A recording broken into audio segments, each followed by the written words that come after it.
people who don't have a copy of the handout, Fred, you can just put them on the counter. Randy. Thank you. We're good. So I'm having Eric grab a messenger, several copies of the messenger, because he would want to have more details about what we're going to talk about. My lovely assistant Eric is here with the messenger. You have not had a chance to Where's the guy? He wouldn't wear the sequins I offered. And the tiara was a flat. Anyway. Doesn't match the beard, the color doesn't. Anyway, if you have not had a chance to read the messenger, there, both the article by me on the front and Edwin's explanation of the role of the deacon are in there. I do want to make one kind of modification to what Edwin said at the 8:30 service about the vote that is being taken on January 29th, and that is that we're actually going to present this faith formation minister position as a vote prior to the vote on the budget, because without that vote, we want you to be well informed. We want people to know that it's not a done deal. We're here because this faith formation position it's evolving, right? And the truth is that depending on whether deacons are available, whether there are suitable candidates who don't have a deacon status but who would serve well in this capacity, we're going to need to be flexible and be ready for the candidates that are there. So we want you to be well informed as well as be able to ask questions that will help us to hone the description of the position as well. So I'm going to turn this back on. Very bright, but if you like large print, this is the place to look.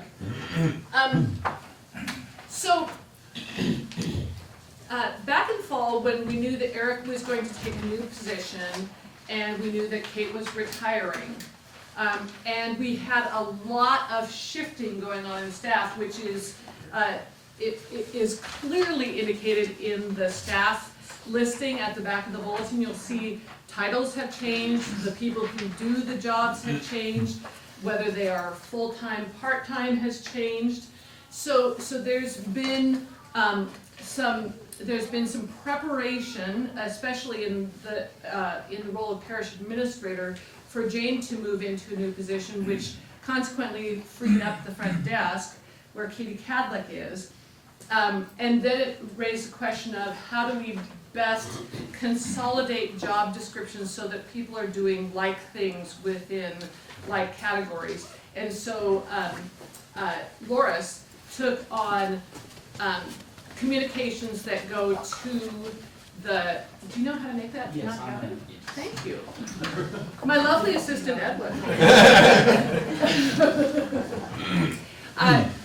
So all of those positions were shifting around the same time, and this raised a question that I had heard from members of the congregation, actually, having conversation about, do we need 2.5 pastors?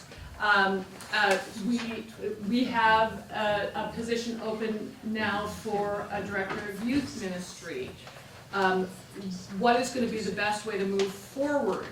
And so this conversation about the possibility of a faith formation minister began to bubble up. I'm being careful not to strictly say deacon, because one of the things that we know about the availability of rostered ministers, and rostered ministers fall into 2 categories: word and sacrament ministers and word and service ministers. The availability of rostered ministers in general is down, okay? Deacons are a more rare breed than ordained pastors of Word and Sacrament. So that means that we don't know what pool we will be meeting as we get to the point where we're ready to do interviewing, look at profiles. And that means that we have a bit of a journey to take before we ever get to the point of interviewing candidates, be they lay people with years of experience that make them eligible in our eyes for the position, or people who have deacon status. And so faith formation ministry is a way for us to encompass our need and identify specifically what kinds of ministry we want that person to do. The biggest variable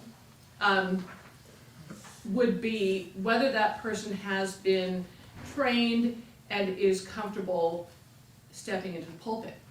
Because deacon is a minister of word and service, and that means there is an expectation that that person has a public role in worship. That does not preclude the possibility that a lay person who does not have deacon status could not preach. Lay people have preached in this congregation before.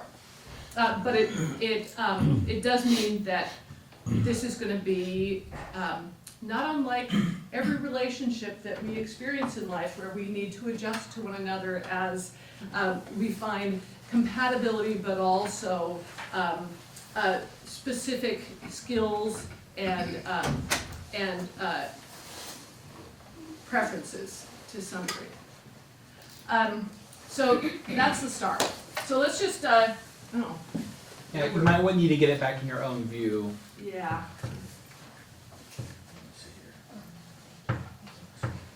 There's a chair up here if anybody would like to sit down. Okay. So currently, the position, and I described this in the messenger too, but I've added a little bit more detail.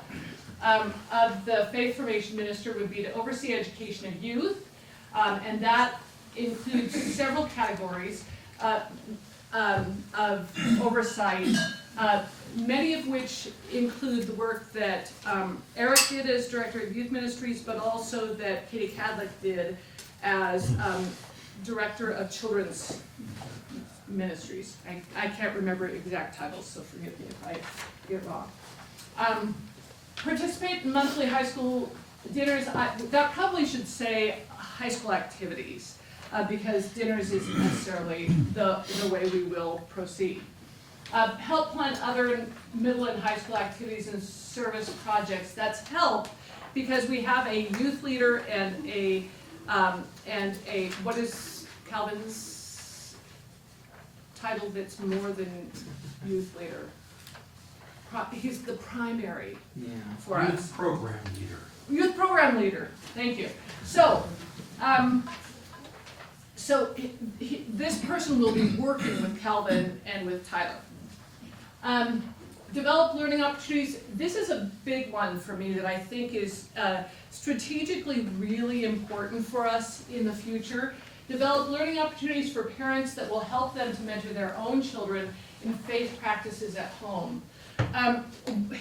Here is an example for you of one of the things that we see changing with generations. And generational ministry, a place where generational ministry becomes critically important. We know that the church has changed, but that older generations were schooled in practicing prayer and devotion and even saving money to put in the offering plate, more than we have encouraged later generations to be. And part of that is laziness of the clergy knowing that the money was still coming in, okay? And that if they were coming to church, you know, that need was being met at least in church. However,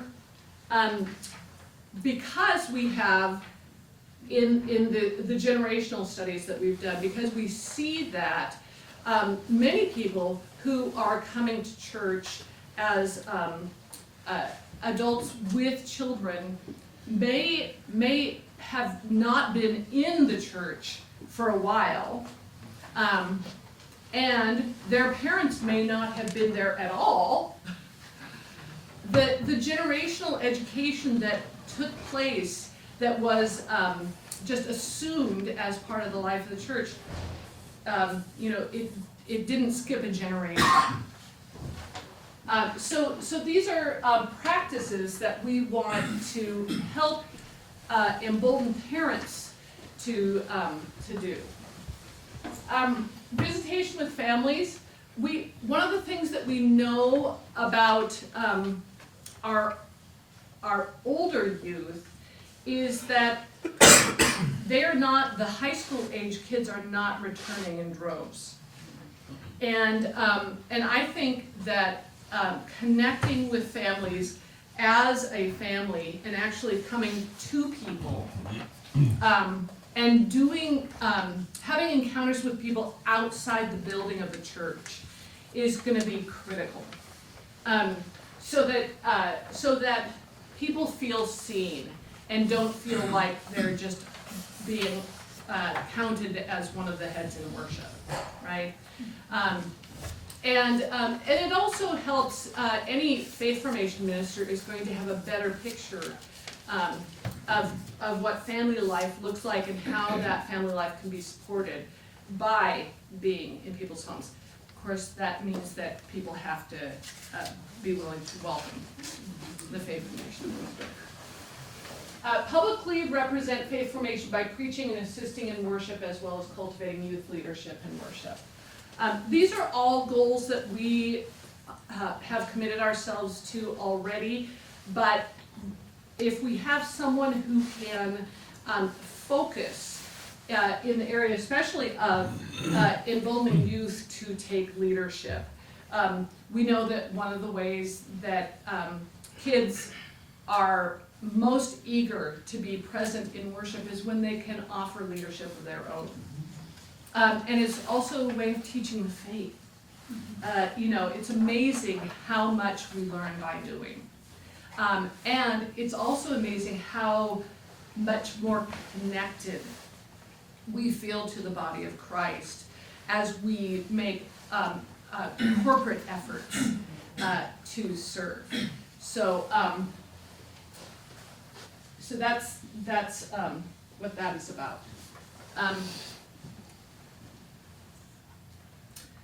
Okay.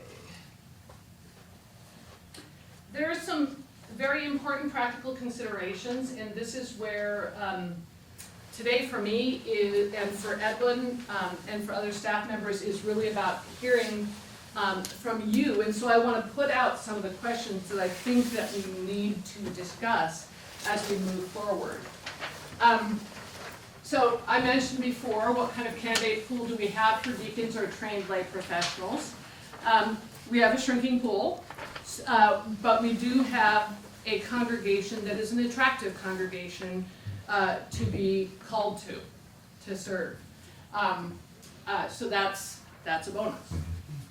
It's a bonus even for us.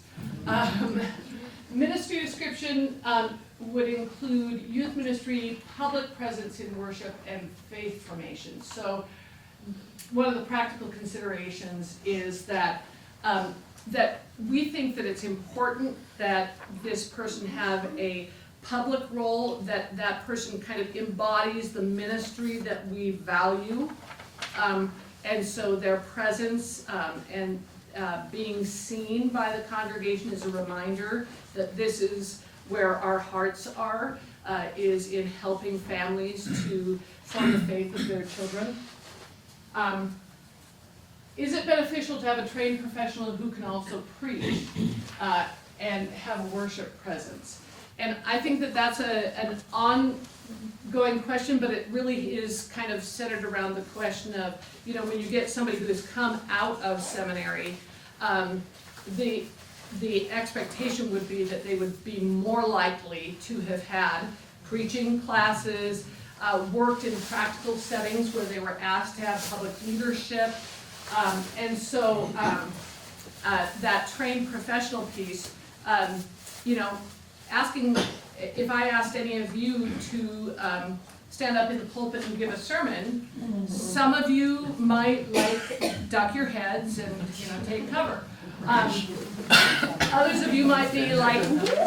And then I'd worry. And it is true that, and I witnessed this in my homiletics classes, that there are some people who are very enthusiastic about preaching, but think that the Holy Spirit actually gave them everything they needed to hear as they stood up in the pulpit. It didn't work that way after all. But, so training, and particularly because we value our Lutheran roots. This becomes, especially around faith formation and working with youth, a critically important piece of the puzzle. Who was I talking to who was, maybe it was Kate Lepard. She was talking about the fact that so many of the counselors who are being hired for summer work at Luther Haven come from evangelical traditions. Right. And so suddenly you're doing faith formation with kids who come from Lutheran congregations who are being taught very different things about where their righteousness comes from, for instance. Which is a concern, right? And you know, I can tell you, and I'm sure Edwin and other pastors in the room, or people who have served in Christian education can tell you that when you find a vacation Bible school curriculum or a pop-up pageant for Christmas, and it looks like good material, then you have to go through and do all of the theology. Because it sneaks in everywhere. So having someone who steps into the pulpit knowing that the proclamation of the word is centered in Christ and what Christ does for us that we may do for the world becomes critically important. And then this is probably the biggie for all of us, which is the question of longevity. Can we sustain such position and at what level of experience over a long period of time? I used this example a couple of days ago, but Edwin was telling me about one of our colleagues in ministry who is an ordained word and sacrament minister who was called this past fall to a congregation and who was told that as of the first of the year, he would no longer be full-time, he would be half-time. You know, we can't do that to people. And when we do, you know, we're closing the door on opportunities not only for the congregation, but for getting candidates that are suitable. So it's important as we consider this position that we be ready to make a commitment that will allow that person to establish him or herself in this setting, develop the relationships, and have some sense of security, job security, and roots in the community. Yeah. So that is the ongoing question that I think we need to continue to be practical about, and that's why there are numbers after this.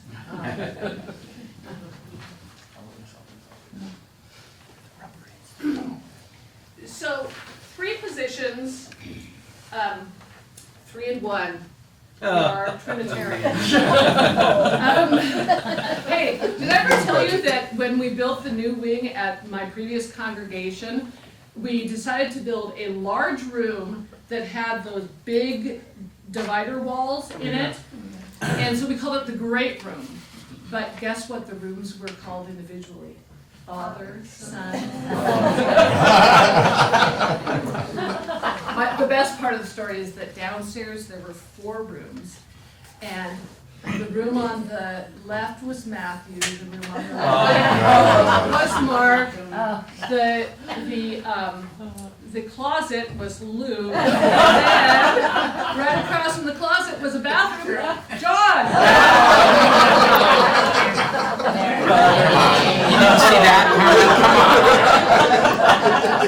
That was an 18-year-old who came up with that. Yeah. That's like Randy, actually. So, But to read it? so we have 3 positions that are currently not filled, although let me give a bow to Katie Cadlick because she continues to coordinate the schedule currently for Godly Play. And and since she's right outside my door, she has been a vital resource in making sure that our Godly Play leaders are well prepared. So, and this is kind of a sidebar, but it is an important dynamic in moving forward as a congregation, and that is that we also see that there are responsibilities within the congregation that have been hired in the past. For instance, the events coordinator, that we will likely phase out of being hired positions, and we will look for leadership from within the congregation. And the smorgasbord is an example of how that happened without, we had people who had some expertise and some history, and that helped, but we had capable leaders who were ready to take up the responsibilities there. So there are other responsibilities that are not going to be even described within this framework. But we're aware that we as a congregation, and especially one of the dynamics that we know is true, is that as those givers who have always known giving and regular and ongoing giving, as we see members of this community die, and consequently we no longer have their giving as part of the funding of our ministry, we know that means that people are going to need to step up into responsibilities, and that we're going to need to be clear about what our values are for having certain activities take place, and whether those activities are so important to us that we're going to make it happen even if we don't have a staff person to drive the process. And St. Mark's has been accustomed to having point people who, whose phone number was known to everybody that they could call on for counsel on how to make things happen. Dave? So, to be clear then, column number 1 was Kate Lepard, Kate? column number 2 was Yeah. Katie Cadlick, column number 3 was Eric Allen, right? Yes. Okay.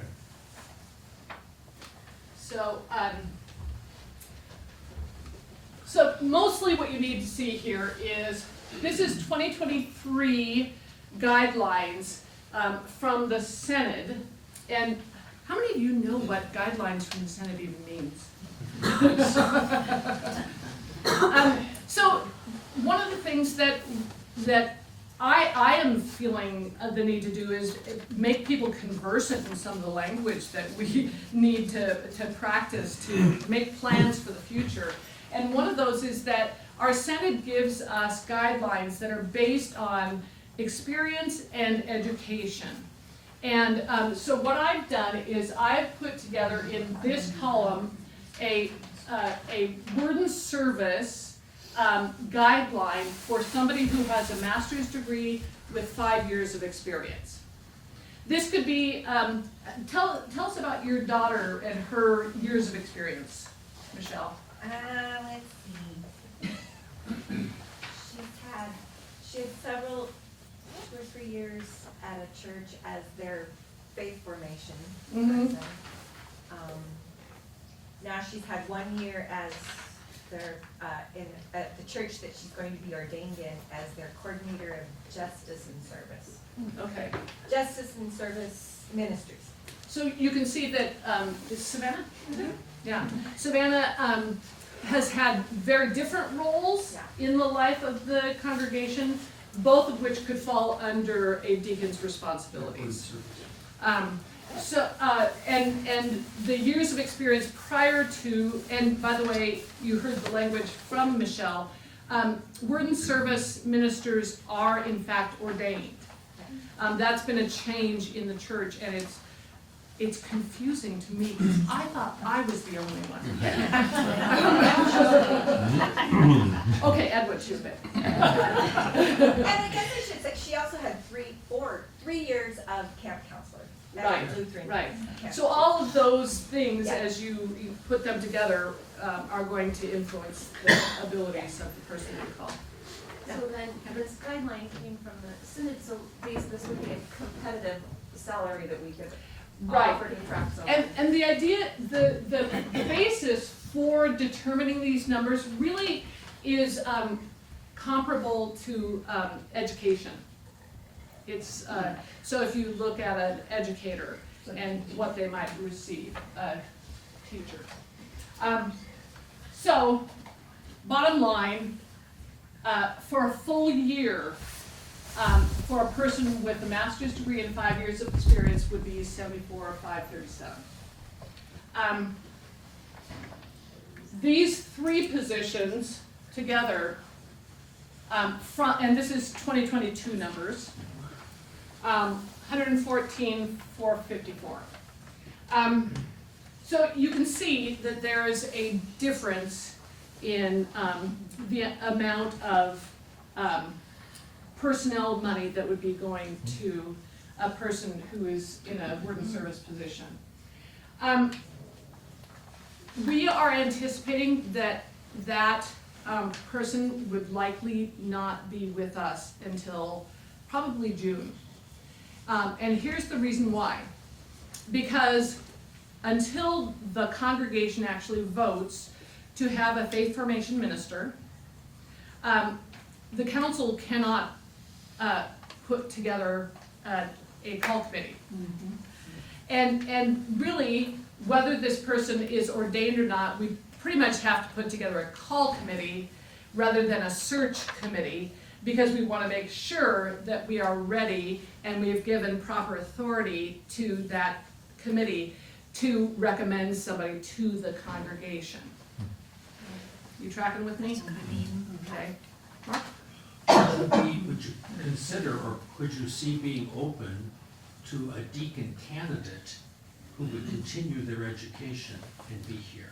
I think we're gonna have to be. Okay, I just Yeah. wanted to say that Yeah. I've worked with a number of deacon candidates and they're really gifted people. Although I think that we would need to really take into consideration whether a person can, what kind of person can do a full-time job And still and complete. complete their studies. Well, yeah, but they do a year of internship, so that Right. could be, And again, the question, and I've had this question come up before, when I had a person who was preparing for Word and Sacrament ministry, we said, can we have him as our intern? And the candidacy committee said, absolutely not. So, that's right, they want. so best laid plans, I mean, I think we really need to be considering all of those variables Right. so that we don't either steer the congregation into a direction thinking that they have the person that will be with them for the next 5-10 years, or that person finds out that they've just arrived and they have to do their internship elsewhere. Yeah, we're really Right. looking for some longevity in this position. Yeah, so we want to have enough indications of stability, Right. both for the candidate and for us, that we feel comfortable moving forward. Okay. Questions? Tim? So just to clarify, this new position would absorb these other 3 positions financially, so it'd be a net savings, obviously. And then would you maybe briefly summarize the buckets of work that you would be doing, that Edwin would be doing, that this position would be doing? Would we make an effort at differentiating, you mean, so that we would not be duplicating each other's efforts, but complementing them? Absolutely.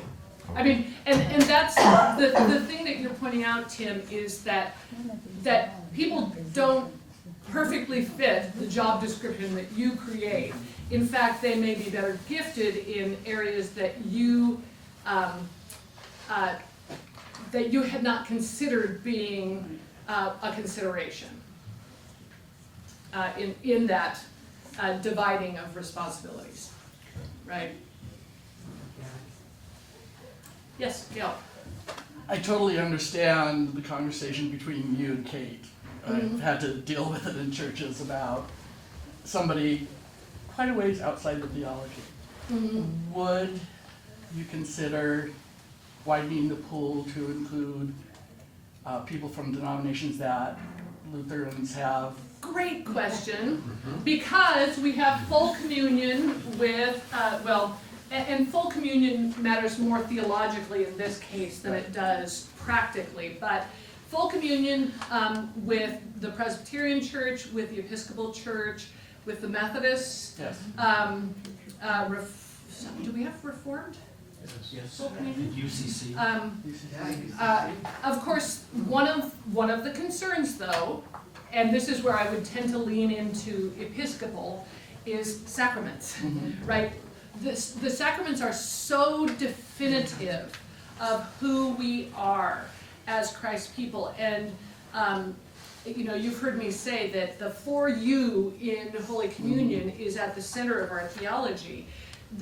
For a faith formation minister to understand that address that we receive in God's promises is absolutely essential.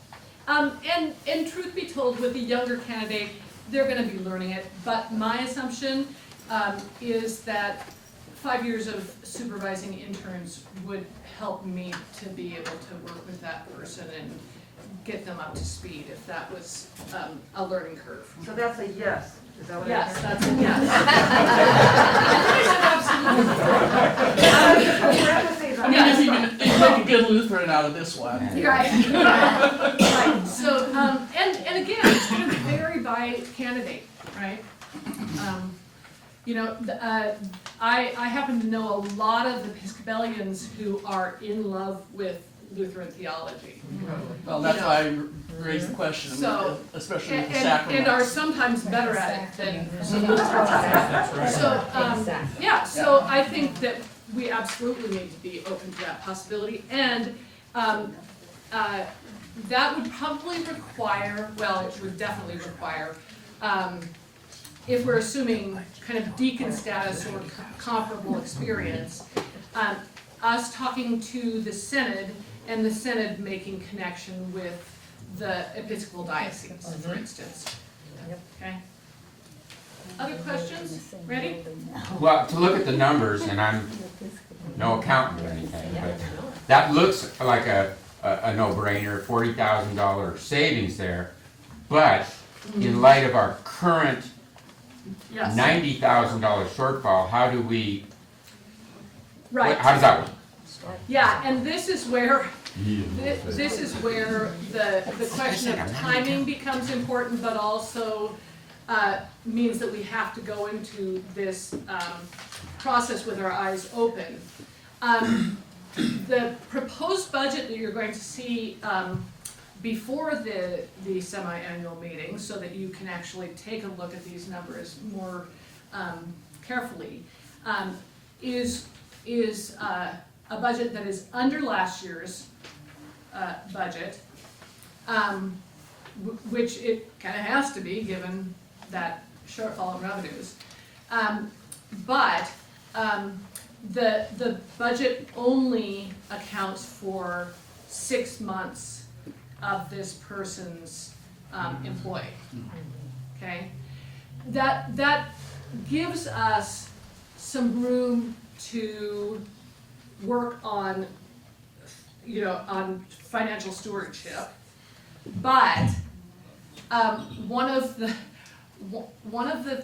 things that I didn't want to do is leave this out of the budget and just assume that everybody would kind of be on board, and that we'll figure out what the money thing is after this semi-annual meeting, right?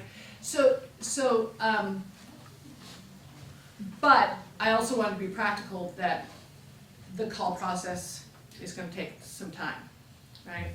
And by the time you get to May, you have people who are finishing school, needing to, potentially move family, and it probably is going to be June that you've arrived at your candidate. The congregation has voted to receive this person, and then that person makes the move,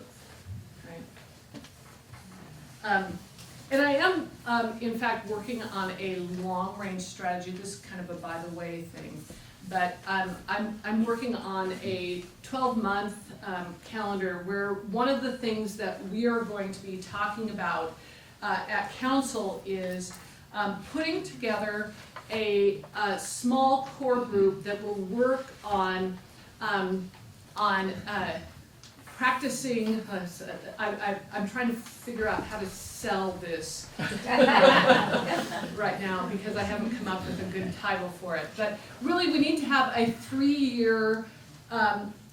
That's our long-range strategy. I think 3 years is about all that we can plan for because the world changes so rapidly these days. But a 3-year long-range strategy, a team that will put that together, really taking into consideration our financial considerations and how we come back from the pandemic is the biggest thing, right? Because, for instance, one of the people who was back at 8:30 this morning was back for the first time. There are lots of people who have introduced themselves to me in the last month. It's their first time back. And we also know, and this was one of the concerns of our the COVID plan that we came up with most recently, is how do we reach out to members who may choose never to return physically, but who still feel connected to the congregation. And I think that calls for some major visitation strategies. And as some of you know, because you were sitting in this room training for that, we have a team that is being trained to do more of that visitation. Because not everybody is going to walk back through the doors of the church. And we have older members that will continue to have need for a visitation over time. So that's one of those gaps that we're trying to fill in to make sure that the ministry that we do is not just expressed within the walls of the congregation. But it's also part of that long-term, how will the church change? And how do we already see it changing, not only because of COVID, but because those 2 years of COVID meant that people aged 2 years, right? This is probably a little bit of logistics, but do we have an effective means to reach way beyond our geography for this candidate pool? I know that what the Senate is going to want us to do is to start with local candidates. Is Alaska local? Because we scored there. That's regional. It's the same reason. The bishops meet monthly and they talk about candidates, Because okay? I'm thinking about, the southern US, people are wanting to move north and all this kind of stuff. Right. So I just wondered about that. Right, yeah. So, and in all likelihood, I mean, path of least resistance is to tell us who's available in the Senate. Start local, makes sense, but then we can go beyond the Yeah, geography. yeah. Thank you. Tim? How much of this new candidate's work is work that you and Edwin are already doing? In other words, how much pressure will this take off you guys? Because we don't want you and Edwin to burn out. Well, thank you. I think, my heart says that the majority of the work that this person needs to do is the work that Edwin and I are not able to do as fully as is needed. And that is, we do education with youth, but making the connections that draw kids together. And I don't care if they, I had a group of kids that met every other Sunday at my house in the afternoons, and none of them went to church on Sunday mornings, as much as we tried to get them there. But they knocked on my door and then opened it and came in on Sunday afternoons. So I think we have to redefine what church means. Even though we find home here, for those kids, it may be a very different experience. So that's the kind of, and the connection with parents, I think is so critical. Because, for instance, 2024 is the next youth gathering in New Orleans, and boy, do we want to have chaperones for that one. And I say that in jest, but also, we want parents who take ownership of the ministry that we are doing with these kids. And we want them to feel like we are partnering with them and enabling them to minister to their kids. And also encouraging their kids to think about how they minister, right? That's our vocation piece. Okay. Donna? Yeah, in this full-time deacon, do we follow the Synod guidelines like you would for a pastor? Yes, You there's know, a bringing in a call committee, bringing in a candidate, interviewing them, and Yes. then you can go back Yeah. and forth on that. Yes, and one thing that I should say about that is the good news for this congregation actually engaging in a call process, whether that person is an ordained rostered person or not, is that we already have a congregational profile that is fairly fresh, right? Right, so we don't have to When I was called. So we can take that and tweak it Right. and update it post-COVID, which is gonna be an important update. But that part of the process will have a head start on. Okay. Yeah. Dave? And thinking back to that call process, to Janet's point, the ability to Zoom with people anywhere in the country was really a great way to do that. And being able to do even a preliminary interview or two that gives you more sense of who that person is. Yeah. So do we get, excuse me, do we get the candidates one at a time from the Synod, or is there a pool?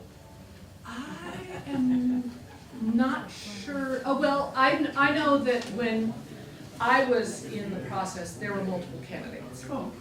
Yeah. Yeah, we had 6, I think, as I remember initially.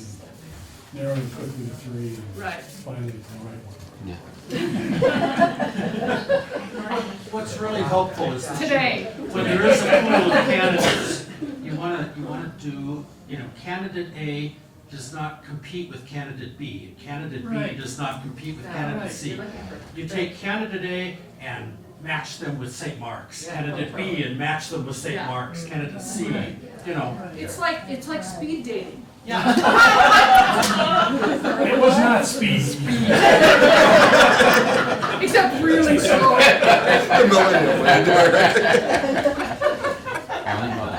Yeah, Liz.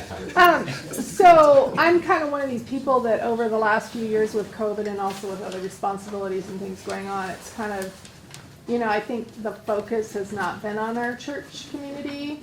And one of the things that I'm wondering about, because I'm looking at this room, and there's only a few people that are probably younger than me. So, and I think about this with my own family, okay, and my immediate relatives' family, and what's happened to even just our children. You know, I have 2 children that live in this community. One of them comes with me once in a while, but it's kind of like there's a problem, and I feel like I don't know. I don't want to say I screwed up. I don't think I screwed up. I brought my children to church and all, you know, everything. But there's something wrong that my children are not buying in. And I guess I don't know how true this is for other people.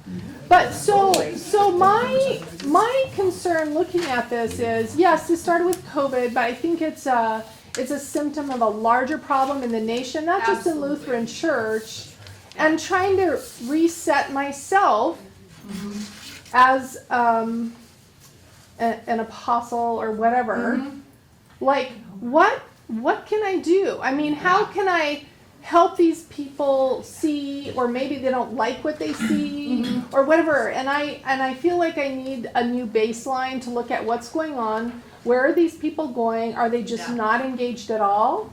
Are they going to other places? You know, what can we do? Because this problem, like you said, there's a long-term thing we have to tackle. The problem doesn't go away by hiring a faith No. minister. There's something more.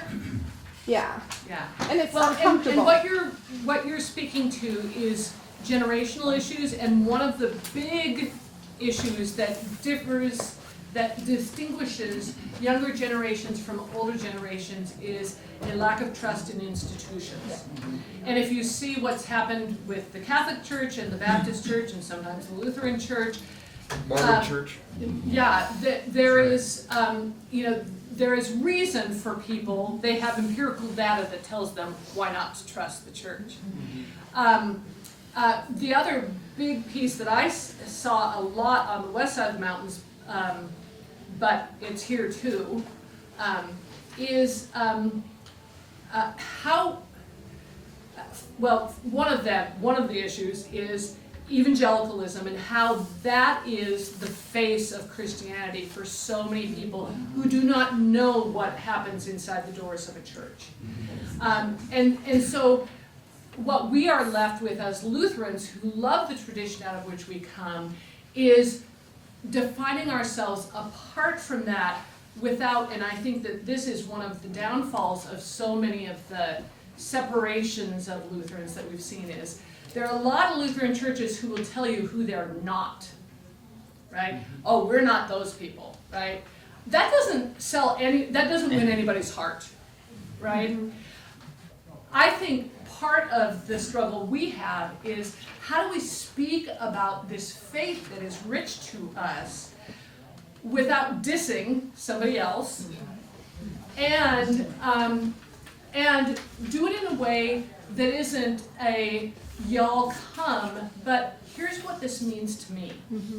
I think I'm going to use the word testimony here, but I think that our personal witness to our faith and the ways in which we have been moved by our faith in Christ is the thing that is over the long haul going to affect people. Because you can say great music, good preaching or whatever, but that doesn't make for relationships and it doesn't make for a deep faith, right?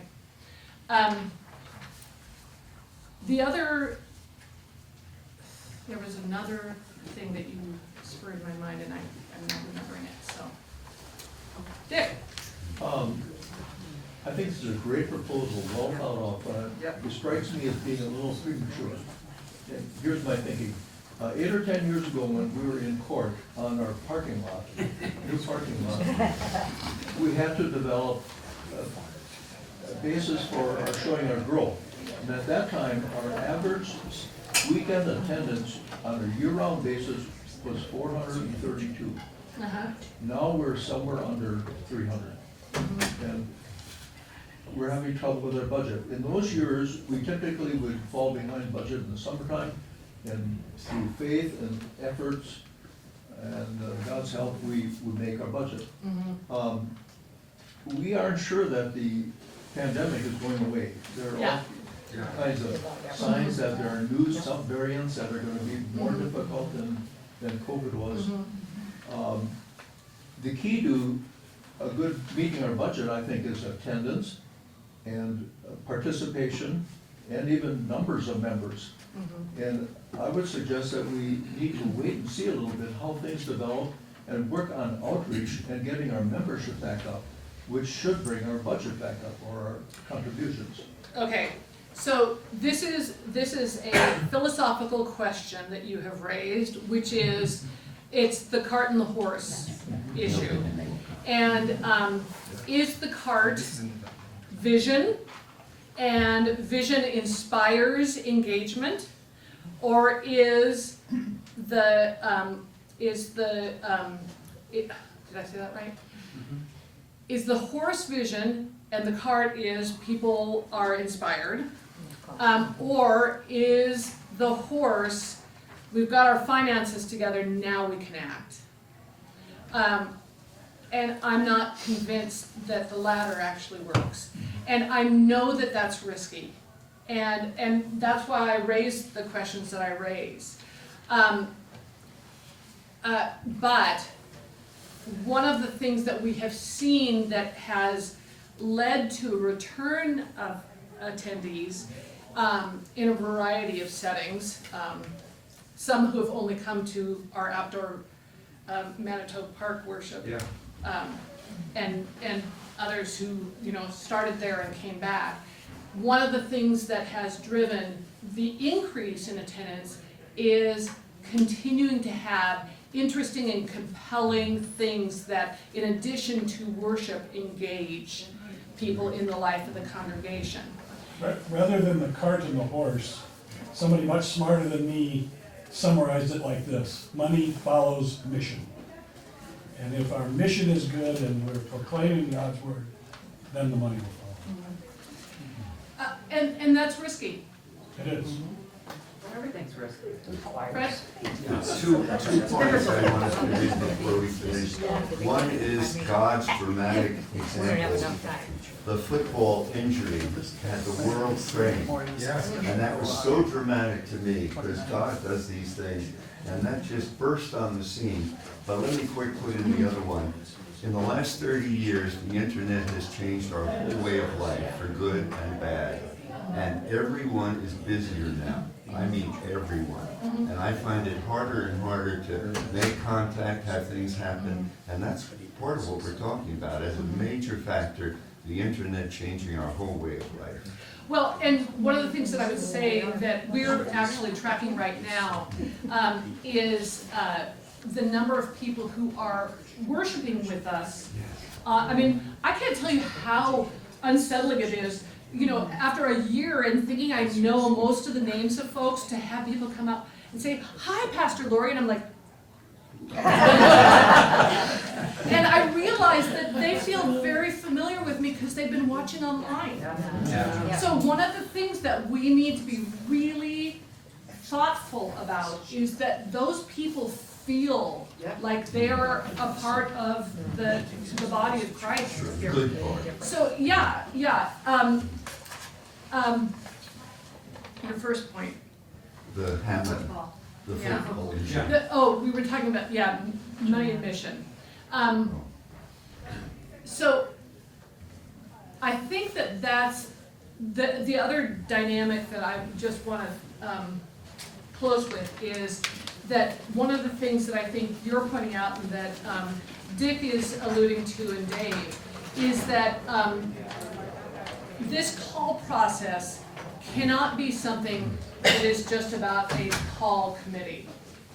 It needs to be something that the whole congregation feels invested in and aware of the stages of that call, but also invested in other ways, and that is in being strategic about how we can not only help people to feel that they are part of the body of Christ, but minister beyond the walls of the congregation in a way that helps people to know that they are connected, right? I mean, this is a simple example, and the folks who are working on being trained to be visitation ministers have heard this, but one of the things that we could be doing is, when Mark goes out to visit somebody, if he knows someone else who has been a lovely friend of that person for years, take that person with you to serve communion to the person who's at home, and watch their life light up, and watch how they feel included, right? So that's all part of engaging the whole body, that it's not just about engaging people in this effort, but engaging the ministry of the congregation in such a way that people feel like they are the branches, you know? This is a great strategy. I think you got it, the whole thing. You got it. It's scary too. Yeah, It's scary and exciting.